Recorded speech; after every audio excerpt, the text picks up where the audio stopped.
Hello, everyone, and welcome to today's Dining Room Devotion. Thank you for joining us today. Our verses today come from Matthew chapter 22, and we'll read verses 15 through 22. And it says, Then the Pharisees went out and laid plans to trap him in his words. They sent their disciples to him along with the Herodians. Teacher, they said, we know that you are a man of integrity, and that you teach the way of God in accordance with the truth.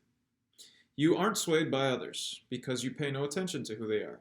Tell us then, what is your opinion? Is it right to pay the imperial tax to Caesar or not? But Jesus, knowing their evil intent, said, You hypocrites, why are you trying to trap me? Show me the coin used for paying the tax. They brought him a denarius, and he asked them, Whose image is this, and whose inscription? Caesar's, they replied. Then he said to them, So give back to Caesar what is Caesar's, and to God what is God's. When they heard this, they were amazed, so they left him and went away.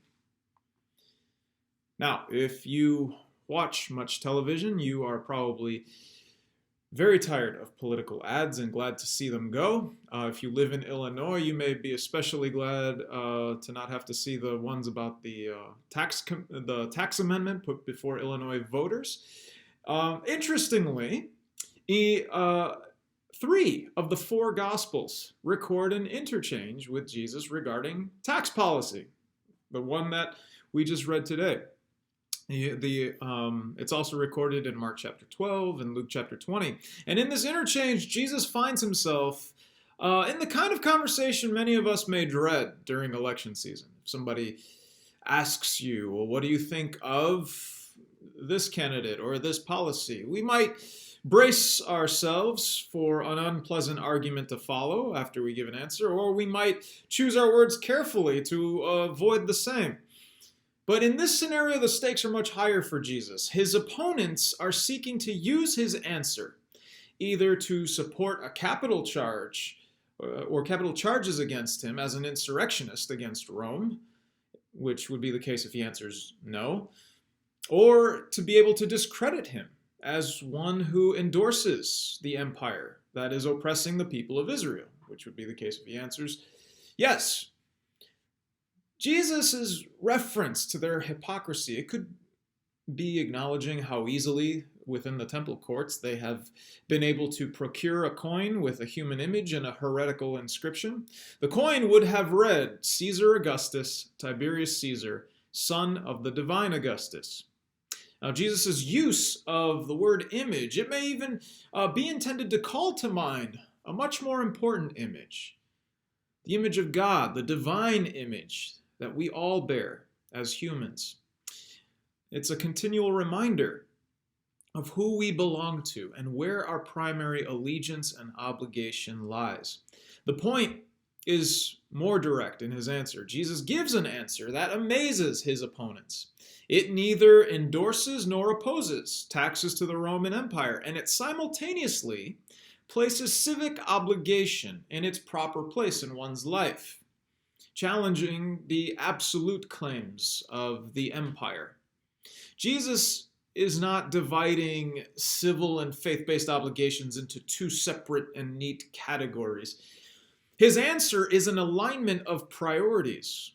Whatever one's obligations are to government authorities, one has a higher obligation to God, who alone holds all authority and power. Now, I prepared this devotion the day before Election Day, and I recorded it. I'm recording it right now the morning of Election Day. As I speak, I don't know what the outcome of our election at any level will be. I don't even know if the votes counted when you see this will have determined results. And so I don't know what outcomes. I don't know what emotions Wednesday is bringing for you today.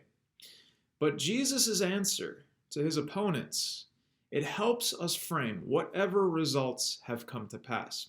Whatever has happened, whatever will happen, we serve a king and a kingdom that is greater than any earthly government.